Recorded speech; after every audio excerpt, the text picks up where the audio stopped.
बिस्मिल्लाहिर्रहमानिर्रहीम अस्सलातु वस्सलामु अलैका या सय्यदी या रसूल अल्लाह व अला आलिका व अस्हाबिका या नूर अल्लाह या रहमत लिल आलमीन सल्लल्लाहु अलैहि वसल्लम। नज़र करम मेरी यूट्यूब फैमिली पर और मुझ पर। अस्सलामु अलैकुम, welcome to another day, welcome to another new brand video. कैसी है मेरी यूट्यूब फैमिली?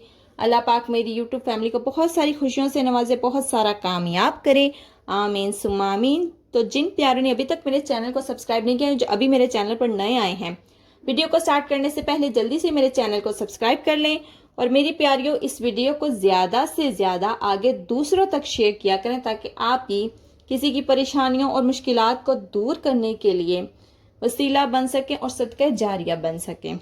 आज मैं अपनी प्यारी सी यूट्यूब फैमिली, जो कि अक्सर मुझसे सवाल करती हैं मेरी प्यारियां कि आप ही हम तो दरूद पाक भी पढ़ें, लेकिन हमारी दरूद पाक पढ़ने से भी दुआ कबूल नहीं हो रही, तो क्या हमें दरूद पाक पढ़ना छोड़ देना चाहिए? उनको भी आज कुछ खास बताऊंगी, उनके सवाल का जवाब। और आज आपको बताऊंगी कि आप अल्लाह के आम बंदे हैं या खास बंदे हैं। आज आपको आम और खास बंदों का एक बहुत ही प्यारा और आसान सा फार्मूला बताने वाली हूँ, जो कि हज़रत वासिफ अली वासिफ का है। और जो फार्मूला उन्होंने बयान किया है, इस फार्मूले को अगर आज आपने अपने ऊपर अप्लाई करके देख लिया ना, तो फिर मुझे बताइएगा कि आप कौन से वाले बंदे हैं, यानी कि अल्लाह के खास बंदे हैं या आम बंदे हैं। मुझे कमेंट सेक्शन में लाजमी बताइएगा।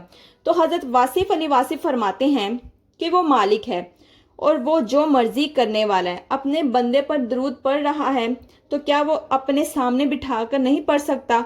पढ़ना यानी भेजता दरूद पाक, और वो दुनिया में सबसे ज़्यादा दरूद भेज रहा है। और फरमाता है कि मैं और मेरे फरिश्ते दरूद पाक पढ़ रहे हैं, और हमने जिसको भी खास बंदा बनाया है उससे भी यही कहा है कि तुम भी दरूद शरीफ पढ़ो। सुभान अल्लाह। तो आप बताइए कि इसमें आप खास नुक्ता क्या है, यानी कि इसमें खास नुक्ता क्या बयान किया है?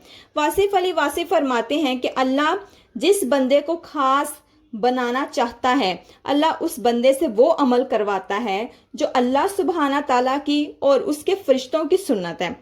अच्छा, बयान पर अब यहाँ पर ना एक चीज़ जो है मैं आपको समझाने लगी, वो ज़रा तवज्जो से समझ लीजिएगा। जब हम अल्लाह से लफ्ज़ रिलेट करते हैं ना, पढ़ेगा, तो अल्लाह ताला के वो अल्फाज नहीं होते जो हम आम इंसानों के होते हैं, बिकॉज हम लोग तो मखलूक हैं। तो ये पढ़ना जो रिलेट करना है, ये अल्फाज, गुफ्तगू, ये सब कुछ हम पर डिपेंड करते हैं। अल्लाह तो हमसे बहुत ज़्यादा अफजल है, अल्लाह की तो सिफ़ात ही कुछ हो रहे हैं, हम तो बहुत गुनाहगार हैं। और अल्लाह और उसके फरिश्ते, उनका जो दरूद भेजना है ना, वो डिफरेंट है, और जो हमारा दरूद भेजना है वो डिफरेंट है। लेकिन जिसको भी दरूद से अल्लाह ने वाबस्ता करवाया है ना, वो खास हो गया है। यानी कि अल्लाह ने जिस इंसान को खास बनाया वो दरूद पाक पढ़ रहा है। और अगर आपको ये नेमत विर्द करने की अता की गई है ना, तो आप खास नहीं बल्कि खासल खास हैं। अब यहाँ पर उन प्यारियों को मैं समझाना चाहती हूँ जो कहती हैं कि हमारी दुआ पढ़ने, मतलब दरूद पाक पढ़ने से दुआ कबूल नहीं हो रही।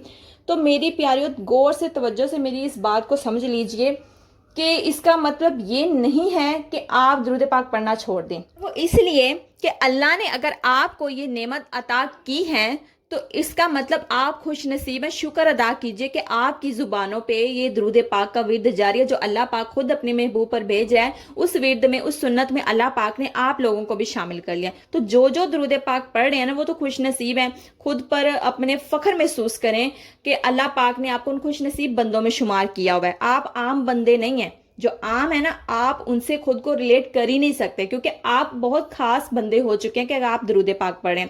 अगर आप किसी हाजत के लिए पढ़ें, दुआ के लिए पढ़ें, वो अभी तक कबूल नहीं, तो उसके पीछे कोई ना कोई ज़रूर मसलहत होगी, कोई ना कोई ऐसी चीज़ होगी। लेकिन वो अल्लाह के पास सेव हो जाती है दुआ, वो कभी ना कभी कबूल करके अच्छे तरीके से, बेहतरीन करके से अल्लाह पाक उसको सही वक्त पर आप तक पहुंचा देता है। लेकिन मेन चीज़ जो होती है ना इन चीज़ों के पीछे, यानी कि हम किसी तरीके से ही अल्लाह की किसी राह में आते हैं। अगर कोई नमाज नहीं पढ़ता तो कोई उस पर आजमाइश आती है, उसके जरिए नमाज पढ़ने लग जाता है। अब अगर हमारी कोई दुआ या हाजत कबूल नहीं हो रही, तो हम उसके लिए वज़ाइफ पढ़ते हैं, राइट। हम उसके लिए दुआएं मांगते हैं, वज़ाइफ पढ़ते हैं, कोई ना कोई ऐसा वजीफ़ा हमें मिल जाए कि हमारी हाजत कबूल हो जाए, दुआ कबूल हो जाए। लेकिन उसके पीछे अल्लाह का जो मकसद होता है वो यही होता है कि मेरा ये बंदा मेरी तरफ लौट कर आए, मेरी इबादत करे, मेरी महबूब पर दरूद भेजे।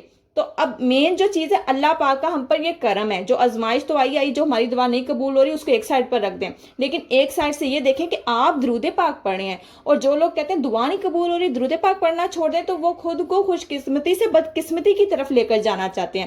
نہیں دعا قبول ہو رہی تھوڑا سا صبر کریں، لیکن درود پاک تو پڑھتے رہیں، کوئی نہیں چھوڑ دیں اس بات کو کہ دعا نہیں قبول ہوئی، چلیں اللہ آپ کی رضا میں راضی ہوں، آپ کی مرضی، لیکن میں آپ کے محبوب پر اپنے پیارے آقا جان پر درود پڑھنا نہیں چھوڑوں گی، وہ میں پڑھتی رہوں گی، کیونکہ اللہ آپ نے مجھے پوری کائنات کے چند خاص لوگوں میں سے چن لیا ہے کہ میں بھی درود بھیجوں جیسے آپ بھیجیں۔ کتنا افضل ترین کام ہے، آپ کو پتہ ہی نہیں ابھی کہ درود پاک بھیجنا کتنا افضل ترین ورد ہے، کتنا افضل ترین کام ہے۔ اسی لیے کبھی یہ مت سوچیے کہ دعا قبول نہیں ہو رہی تو میں درود پاک پڑھنا چھوڑ دوں، پڑھتے رہیں، آپ خاص ہیں عام نہیں ہیں۔ تو مجھے پھر بتائیے گا کہ کون کون یہ فارمولا آج اپنے پر اپلائی کرے گا جس نے کہ مایوس ہو کر درود پاک پڑھنا چھوڑ دیا، یا جو ابھی درود پاک نہیں پڑھا اور وہ خاص بندوں میں شامل ہونا چاہتا ہے تو وہ درود پاک پڑھنے لگ جائے، کیونکہ آپ درود پاک پڑھ رہے ہوتے ہیں نا تب آپ کو دعائیں مانگنے کی ضرورت نہیں پڑتی، کیونکہ درود پاک سب وظیفوں کا سردار ہے۔ جیسے ہی آپ درود پاک پڑھنا شروع کر دیتے ہیں آٹومیٹکلی آپ کی دعائیں قبول ہونا شروع ہو جاتی ہیں، آپ کو مانگنے کی ضرورت نہیں پڑتی۔ زیادہ مشقت والا کام نہیں، کوئی بھی چھوٹا سا وسیگا پکڑے درود پاک کا، اس کو پڑھنا شروع کر دیں، اس کو مضبوطی سے تھام لیں، روزانہ کم سے کم 313 مرتبہ تو لازمی پڑھیے، اور اللہ کے خاص بندوں میں اپنا شمار کروا دیجئے۔ اپنا بہت سارا خیال رکھیے گا، اپنی دعا میں مجھے بھی یاد رکھیے گا۔ اللہ حافظ۔